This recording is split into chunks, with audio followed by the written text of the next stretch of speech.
Hello everyone, welcome to SSC scholars. So guys, air force XY group के लिए हम practice sets कर रहे थे और आज हम करने वाले हैं इंग्लिश का प्रैक्टिस सेट नंबर 36। सो कोशिश कीजिएगा ज़्यादा से ज़्यादा क्वेश्चंस अटैम्प्ट करने की एंड कमेंट बॉक्स में मुझे ज़रूर बताएगा कि आपका स्कोर कितना रहा। अगर आपको ये सेशन थोड़ा भी हेल्पफुल लगता है तो लाइक के साथ साथ एक शेयर ज़रूर कर दीजिएगा। स्टार्ट करते हैं। डायरेक्शन 1 to 3 है, choose the most appropriate response for each question. Number 1 is sanguine is a synonym of. Sanguine का सिनोनिम बताना है तो इसका मतलब होता है आशावादी, जिसको कि हम इंग्लिश में ऑप्टिमिस्टिक भी बोलते हैं। यानी सैंग्विन का सिनोनिम हो जाएगा ऑप्टिमिस्टिक। अब अगर बात की जाए यहाँ पर मीनिंग की, तो इसका मीनिंग मैंने आपको बताया आशावादी, यानी एक ऐसा पर्सन जिसको कि ये आशा है, ये उम्मीद है कि फ्यूचर में जो भी होगा अच्छा होगा, उसको बोलते हैं आशावादी। क्लियर, उसको बोलते हैं सैंग्विन या फिर ऑप्टिमिस्टिक। अगर बात की जाए यहाँ पर डिप्रेस्ड की, तो डिप्रेस्ड का मतलब होता है उदास। पेसिमिस्टिक जो है ये जस्ट अपोजिट है ऑप्टिमिस्टिक का, या फिर कहिए सैंग्विन का जस्ट अपोजिट। सैंग्विन क्या है? एक ऐसा पर्सन जो कि आशावादी है, जिसको कि बहुत सारी उम्मीदें हैं फ्यूचर में अच्छा होने की। पेसिमिस्टिक का मतलब है निराशावादी, यानी उसको कोई भी ऐसी उम्मीद नहीं है कि फ्यूचर में कुछ भी अच्छा होगा। एंग्जियस का मतलब है आपका चिंतित। क्लियर, सो आपके जो सभी ऑप्शंस हैं आई होप आपको क्लियर होंगे। Then number 2 is the word refrain means. Refrain का मतलब बताना है, सो इसका मतलब होता है परहेज करना। परहेज करने को आप इंग्लिश में एब्सटेन भी बोलते हैं, यानी कि ऑप्शन नंबर डी आपका करेक्ट हो जाएगा, एब्सटेन। अब यहाँ पर एक वर्ड आया है शन। शन का मतलब क्या होता है? दूर रहना या फिर अलग रहना। Then number 3 is the word opposite in meaning to utopian is. Utopian का अपोजिट बताना है तो सबसे पहले आपको इसका मतलब पता होना चाहिए। यूटोपियन का मतलब है काल्पनिक, यानी कि इमेजिनरी।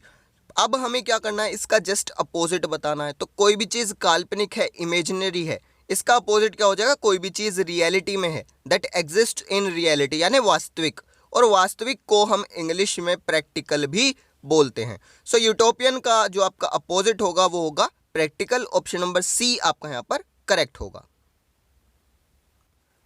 देन डायरेक्शन 4 to 5 आपका है one word substitution. Number 4 is that which can not be effaced, यानी जिसको इफेज नहीं किया जा सकता। इफेज का मतलब होता है मिटाना, तो जिसको मिटाया नहीं जा सकता उसको क्या बोलेंगे? इनडेलिबल बोलेंगे। यानी ऑप्शन नंबर सी आपका करेक्ट होगा, इनडेलिबल। हिंदी में बोलेंगे एमिट। Then number 5 is a person who deliberately sets fire to a building. Deliberately का मतलब आप समझिए इंटेंशनली, यानी एक ऐसा इंसान जो कि इंटेंशनली बिल्डिंग को आग लगा दे, उसको क्या बोलेंगे? Arsonist. Clear, option number B आपका करेक्ट होगा, आर्सोनिस्ट।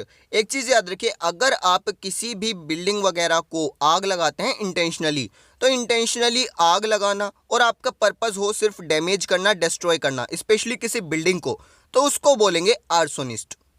देन नंबर 6 आपका है स्पेलिंग टेस्ट। यहां पर आपको correctly spelled word find out करना है। सेम आपका क्वेश्चन नंबर 7, यहां पर भी आपको correctly spelled word find out करना है, बताना है कि कौन सा ऐसा वर्ड है जिसकी स्पेलिंग करेक्ट है। सो वीडियो को पॉज कीजिए एंड क्वेश्चन नंबर 6 एंड 7 के आंसर कमेंट बॉक्स में लिख दीजिए। वीडियो के एंड में मैं आपको इनके आंसर्स बता दूंगा, जहां से आप चेक भी कर सकते हैं। अभी के लिए आंसर जरूर कमेंट कीजिएगा ताकि आपका एक्टिव पार्टिसिपेशन बना रहे। इसके बाद नंबर 8 है the indirect speech of. Indirect speech बनानी है और सेंटेंस आपका है I said to him will you go to Delhi. तो ये आपका एक सेंटेंस है, एक इंटेरोगेटिव सेंटेंस है। आपको इसकी जो है स्पीच चेंज करनी है, इनडायरेक्ट स्पीच बनानी है। तो यहाँ पर क्वेश्चन किया जा रहा है, तो एक चीज़ बिल्कुल क्लियर है कि यहाँ पर जो सेड टू है ये कन्वर्ट होगा आस्क्ड में। ठीक है, यानी क्या बनेगा? आई आस्क्ड हिम। यानी बी नहीं हो सकता, सी नहीं हो सकता, या तो होगा ऑप्शन नंबर ए या फिर होगा ऑप्शन नंबर डी। अब अगर आप देखें टेंस को, तो यहाँ पर जो आपकी टेंस यूज की गई है वो की गई है विल, यानी फ्यूचर टेंस एक तरीके से। और मैंने आपको बताया कि डायरेक्ट इनडायरेक्ट में अगर कोई इंटरोगेटिव सेंटेंस आता है और वो WH फैमिली के वर्ड से स्टार्ट हो तो आपका उसी वर्ड से इनडायरेक्ट बनता है। अगर उसके अलावा कोई और वर्ड यूज़ किया जा रहा है, कोई भी हेल्पिंग वर्ब वगैरह यूज़ की जा रही है, तो आपका जब आप इनडायरेक्ट बनाएंगे तो वो कन्वर्ट हो जाता है या तो इफ़ में या फिर वेदर में। अगर आप ऑप्शन नंबर ए देखें तो यहाँ पर ना तो इफ़ यूज़ किया गया है ना ही वेदर, तो ये आपका गलत हो गया। आपका आंसर होगा option number D, I asked him if he would go to Delhi. Clear? तो यहाँ पर आपका इफ आया है, इसलिए ये जो है सेंटेंस बिल्कुल करेक्ट होगा, डी ऑप्शन आपका यहाँ पर आंसर हो जाएगा। इसके बाद नंबर 9 है, what does the phrase tough act to follow mean. एक फ्रेज आपको दिया गया है टफ एक्ट टू फॉलो, इसका मतलब क्या है? इसका मतलब है difficult to perform like that, यानी ऑप्शन नंबर डी। मान लीजिए आपके पेरेंट्स आपसे डिमांड करते हैं कि भाई हमको 95% मार्क्स आपसे चाहिए, आपको यानी कि एक एक्ट का मतलब यहाँ पर है काम, आपको एक काम दिया गया है और आपके लिए वो अचीव करना, डिमांड को पूरी करना बहुत ही ज़्यादा टफ है, डिफ़िकल्ट है। यानी इसका मतलब क्या है कि आप जो है जैसा आपसे डिमांड किया जा रहा है, जैसा आपका पेरेंट्स चाहते हैं, आप वैसा परफॉर्म करने में जो है बहुत ही डिफ़िकल्टी फेस कर रहे हैं, बहुत ही ज़्यादा डिफ़िकल्ट है वैसा परफॉर्म करना। तो आप क्या बोलेंगे? It is tough act to follow, यानी difficult to perform like that. Then direction 10 to 13 आपका है sentence improvement. Number 10 is everyone of this girls is beautiful. तो यहाँ पर क्या है कि ये जो आपका लिखा हुआ है गर्ल्स, गर्ल्स आपका प्लूरल है, सो इसके साथ में जो आपकी प्रोनाउन आएगी वो भी प्लूरल आनी चाहिए। ठीक है, यहाँ पर दिस आया है तो दिस का यहाँ पर कोई भी सेंस नहीं निकल रहा, यहाँ पर क्या आएगा? दीज आएगा। एक चीज़ याद रखिए, ये जो केस है ये है डेमोन्स्ट्रेटिव प्रोनाउन का, और डेमोन्स्ट्रेटिव प्रोनाउन के अंदर 4 आती हैं, this, that, these, those. This का मतलब होता है यह, जब आप इसका प्लूरल बनाएंगे तो बनेगा दीज, यानी ये। क्लियर? और उसी तरीके से दैट, दैट का मतलब होता है वह, जिसका आप प्लूरल बनाएंगे दोज, दोज का मतलब हो जाएगा वे। सो यहाँ पर दिस का प्लूरल बनाना है तो वो क्या बनेगा? दीज बनेगा, यानी ऑप्शन नंबर ए। देन आपका क्वेश्चन नंबर 11 है, the police found a human body in the forest. तो पुलिस को क्या मिला है? एक ह्यूमन बॉडी मिली है फॉरेस्ट में, जंगल में। अब ह्यूमन बॉडी का मतलब क्या है? यहाँ पर देखिए एक ही सेंस निकल रहा है कि वो जो पर्सन है वो डेड है, डेड बॉडी मिली है एक तरीके से। और ह्यूमन डेड बॉडी को आप इंग्लिश में क्या बोलते हैं? कॉप्स बोलते हैं, यानी ऑप्शन नंबर बी आपका करेक्ट होगा। कॉप्स का मतलब क्या है? आपका मृत व्यक्ति या फिर मुर्दा कहिए सिंपली।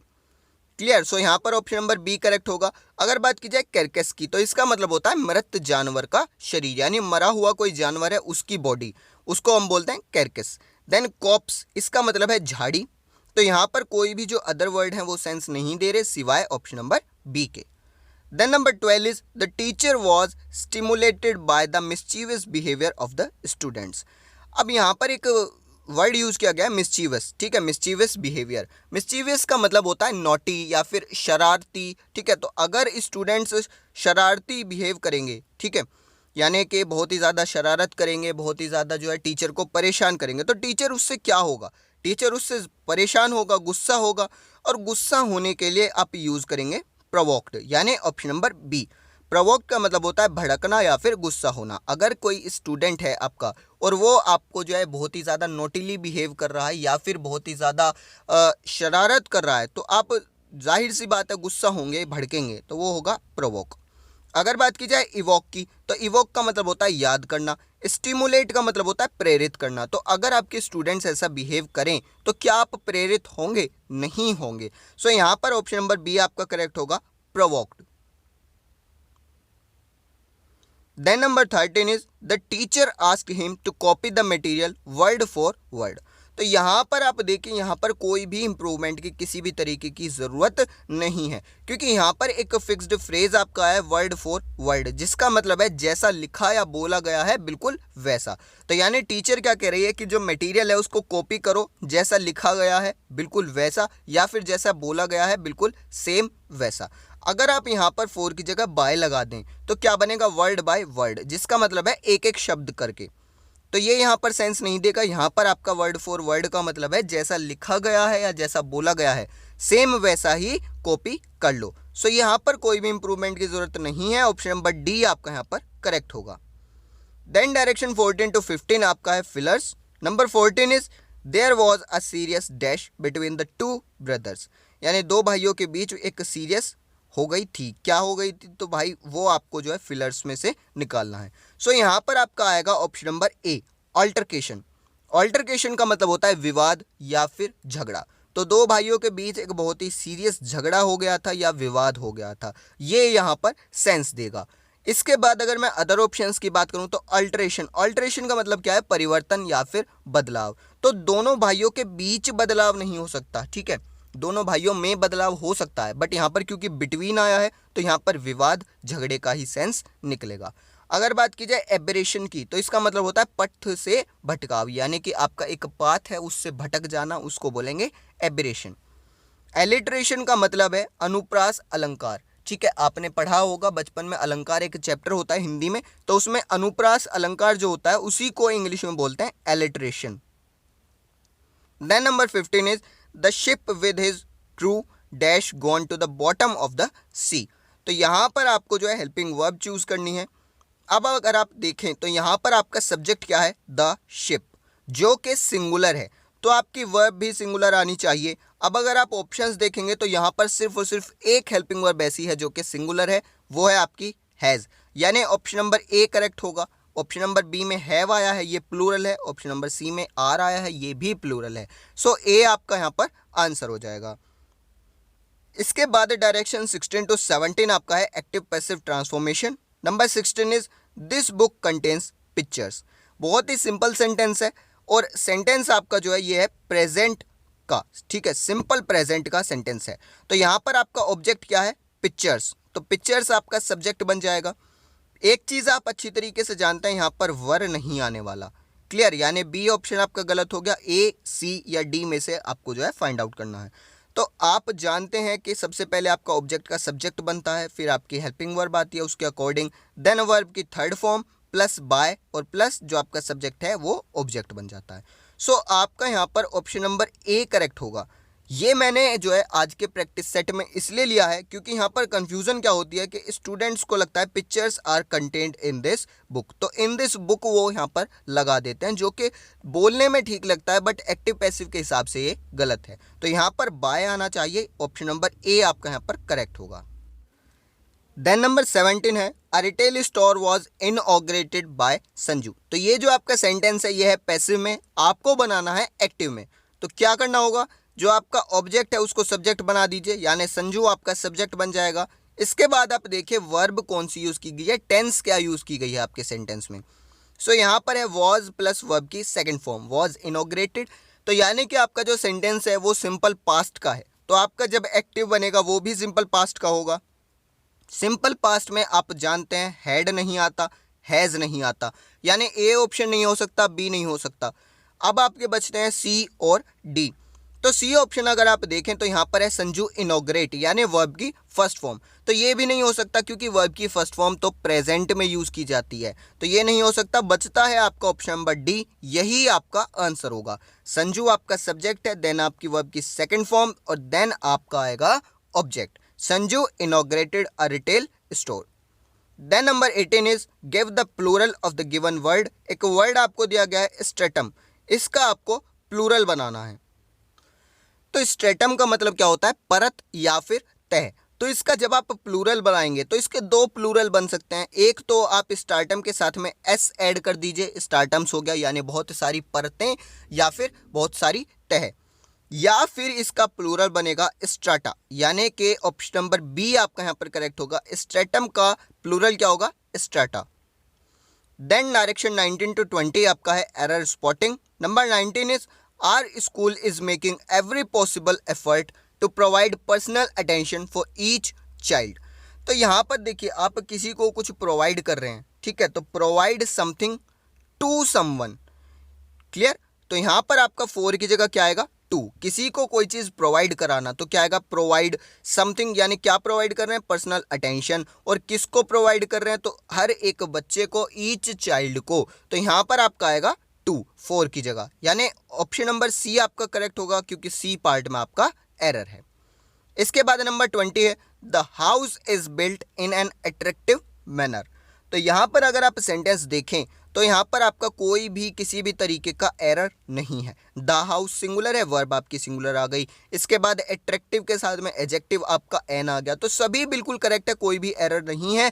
ऑप्शन नंबर डी आपका यहाँ पर करेक्ट हो जाएगा, नो एरर। सो ये था आपका आज का प्रैक्टिस सेट। आई होप सभी क्वेश्चंस आपको समझ आए होंगे। फिर भी अगर कोई डाउट बचता है then comment box is yours, आप मुझसे पूछ सकते हैं, मैं आपको रिप्लाई करने की पूरी कोशिश करूंगा। एंड गाइज एग्ज़ाम के आपका जो है ज़्यादा टाइम नहीं बचा, जो है अप्रॉक्सीमेटली 1 मंथ का टाइम है, जो कि अभी सफिशिएंट है, बट अगर आप लेट करते हैं अब तो बहुत ही ज़्यादा देर हो जाएगी। अब बात करते हैं आपके स्पेलिंग टेस्ट के क्वेश्चंस की। सो क्वेश्चन नंबर 6 का आंसर होगा option number A aneurysm, and 7 का आंसर होगा ऑप्शन नंबर डी कमेंडेशन। सो आप चेक कर सकते हैं। आज के सेशन में इतने ही रखते हैं। Thank you.